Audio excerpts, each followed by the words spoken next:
Why did Macron travel to China? When the French Rooster visits the dragon's lair with a diplomatic smile.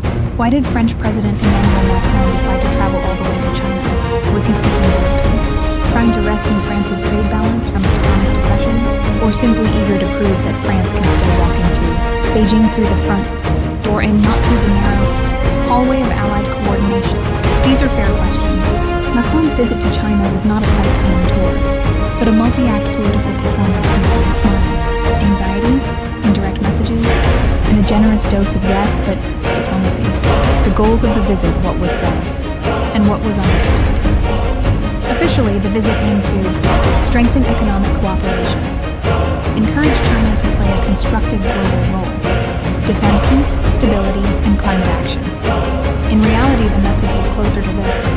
We want to do business with you, without upsetting Washington, without deepening European divisions, and without losing jobs at home. Macron sought to remind China that Europe is not merely a political follower, but a partner worthy of direct negotiation, even if that reminder had to be repeated softly, with a long diplomatic smile for the cameras. Economy first.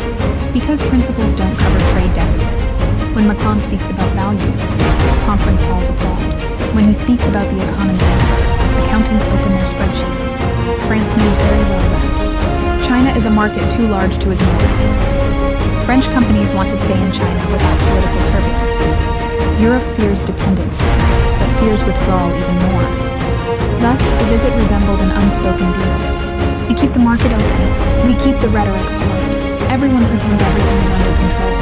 China, however, does not grant concessions in exchange for courtesy.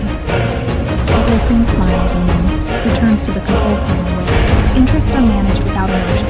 The politics. Macron between the dragon and the American ally. Politically, the visit was a high-wire act over a global stage. Macron tried to say, to Washington, we are allies, not subordinates. To Europe, we represent strategic autonomy. To Beijing, we are rational partners, not enemies. The uncomfortable reality, however, is this. China negotiates from a position of strength. The United States watches with a cold smile. Europe is still searching for a unified voice. In the middle of it all, Macron appeared less like a president and more like the public, relations manager of a malfunctioning global system. And after the visit, a future without illusions. Politically, no dramatic shift in China's strategy. No upheaval in the global balance of power. Just continued dialogue. To avoid something worse. Economically, limited cooperation in carefully selected sectors.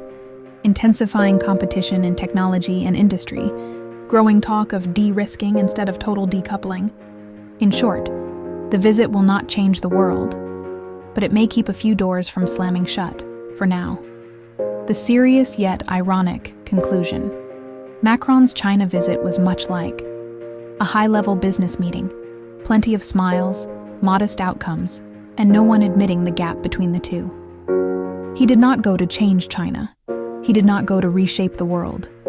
He went to prove that France is still trying to play the game, not merely watch it. China, for its part, welcomed, listened, smiled, and then returned to its long-term calculations. In international politics, much like in dark comedy, what matters is not what is said before cameras, but what is written into budgets and calculated in interests.